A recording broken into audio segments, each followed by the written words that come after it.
के क्षेत्र के रिटायर्ड कर्मचारी हैं। हमने अपनी पूरी सेवा काल में ईपीएफओ के नियमानुसार, शासन के नियमानुसार रुपये 417, रुपये 541, रुपये 1250 का अंशदान प्रति माह पेंशन फंड में किया है। लेकिन उसकी एवज में हमें जो पेंशन मिलती है वो केवल 200 रुपये से लेकर 3000 रुपये तक है।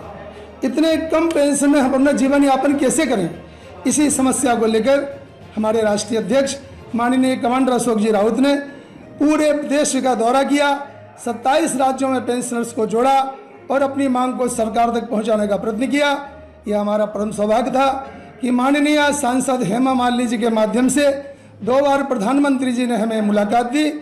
उन्होंने हमारी बात सुनी, 2 बार आश्वासन दिया, लेकिन अभी भी हमारा काम नहीं हो रहा है। हमारे पेंशनर 5 से 6 हज़ार की संख्या में प्रतिवर्ष मरते चले जा रहे हैं। अब माननीय प्रधानमंत्री से मिलने के बाद हम किसकी शरण में जाएं?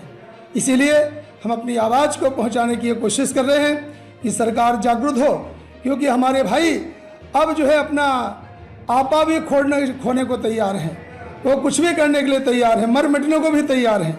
क्यों कि रोज़ हम व्हाट्सएप देखते हैं, फेसबुक देखते हैं, तो हमारे इतने भाई चले गए, हम किसके पास में जाएं? इसीलिए आपके चैनल से माध्यम से हमारा अनुरोध है, प्रधानमंत्री से माननीय प्रार्थना है कि अपनी इस सरकार की इच्छा शक्ति को जगाएं और हम पेंशनर भाइयों को हमें शीघ्र न्याय दिलाएं। हम सभी पेंशनर्स भाई अपनी लाठी काठी उठाकर इस गोवर्धन पर्वत को उठाने का प्रयत्न कर रहे हैं। ईपीएफओ जिसने हमारा सब सत्यानाश कर दिया, इसमें अच्छे प्रावधान थे। ईपीएस 95 स्कीम में बहुत अच्छे प्रावधान थे। इसमें रिटर्न ऑन कैपिटल का प्रावधान था, पूंजी की वापसी का प्रावधान था, इसके बाद में अच्छी पेंशन का प्रावधान था।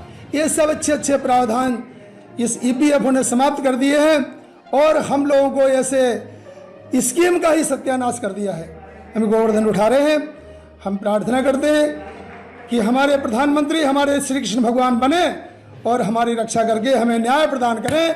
अब हमारे सामने दूसरा कोई चारा नहीं है, इसलिए हम पेंशनर्स भाई अपनी इच्छा शक्ति को जागृत करने का काम कर रहे हैं। सरकार की इच्छा शक्ति जागृत हो जाए तो हमारा विषय बहुत छोटा सा है। 6 करोड़ इस योजना में अंशदान करते हैं, 1250 रुपये प्रति माह है। उनका 6 करोड़ लोगों का अंशदान हर महीने का, हर साल का होता है 90,000 करोड़ रुपए। और हमारी जो मांग है कि हमारी जो भिखारी पेंशन है इसको 7,500 प्लस डीए किया जाए, मतलब कि केवल 50,000 करोड़ रुपए उसमें से अगर सरकार हमको देती है तो हमारी मांगें पूरी हो जाएंगी। 40,000 करोड़ का अंशदान उनके पास में बचा रहेगा। इसके बाद में 5.5 लाख करोड़ रुपए जो कॉर्पस में है वो ही बचे रहेंगे और सरकार को 5.5 करोड़ रुपए से जो अंशदान, जो ब्याज मिलता है वो भी सरकार के पास में रहेगा। लेकिन ये दुष्ट और क्रूर ईपीएफओ ये हम लोगों का सत्यानाश करने की कोशिश कर रहा है।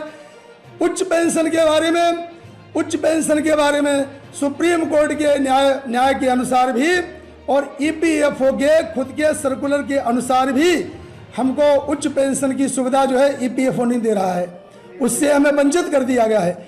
मेडिकल की सुविधा हमें किसी प्रकार की नहीं है। ईपीएफओ के कर्मचारी जो हैं उनको 2,000 रुपये मासिक भत्ता दिया जाता है और हम पेंशनर्स को किसी प्रकार की मेडिकल सुविधा नहीं है।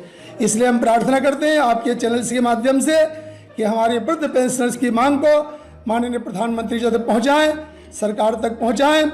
हमें 7,500 रुपये प्लस महंगाई भत्ता इतने पेंशन मिले जिससे 2 लोगों का जीवन यापन हो सके। उच्च पेंशन के मामले में सुप्रीम कोर्ट के निर्णय के अनुसार हमें हमारी उच्च पेंशन दी जाए, उसकी सुविधा प्रदान की जाए। मेडिकल की सुविधा, फ्री मेडिकल सुविधा हम पति पत्नी को प्रदान की जाए।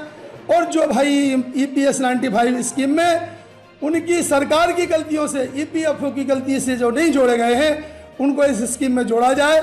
उन्हें कम से कम 5,000 रुपये ये जो है मासिक पेंशन दी जाए।